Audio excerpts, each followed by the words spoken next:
All right, hey, section 3 from chapter 2, subtraction of integers.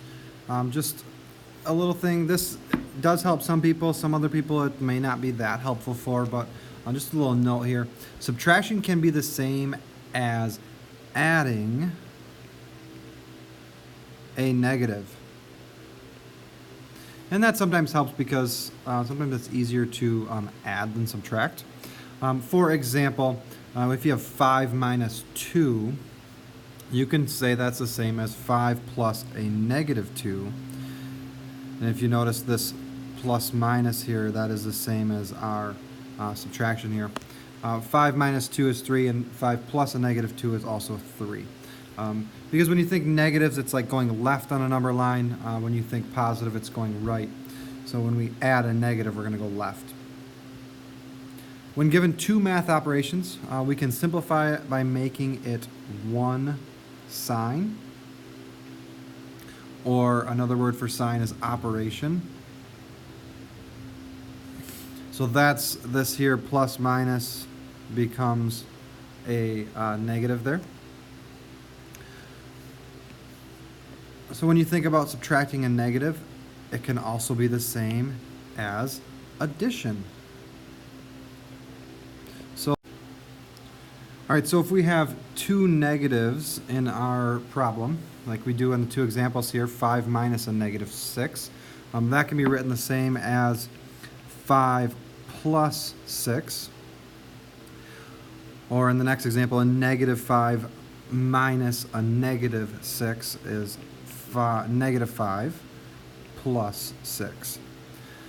So which way do we go on the number line? We always go right when we are adding.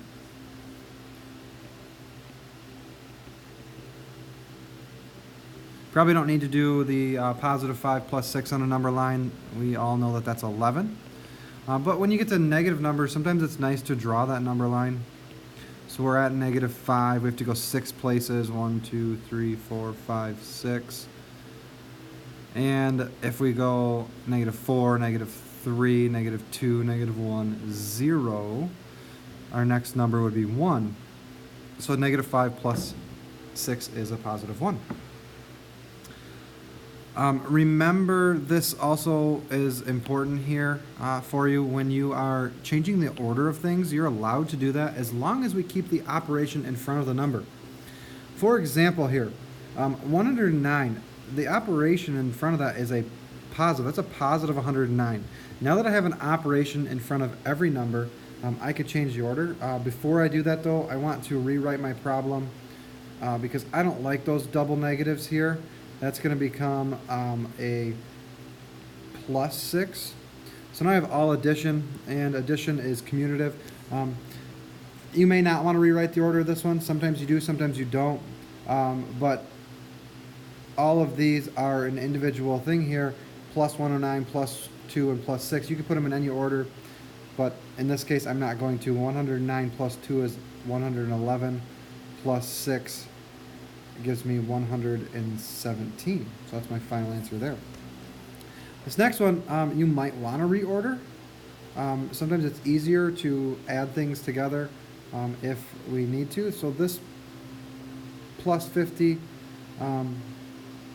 minus 80 and then a double negative here. So let's rewrite that. Plus 50 minus 80 plus another 50 because it's a double negative.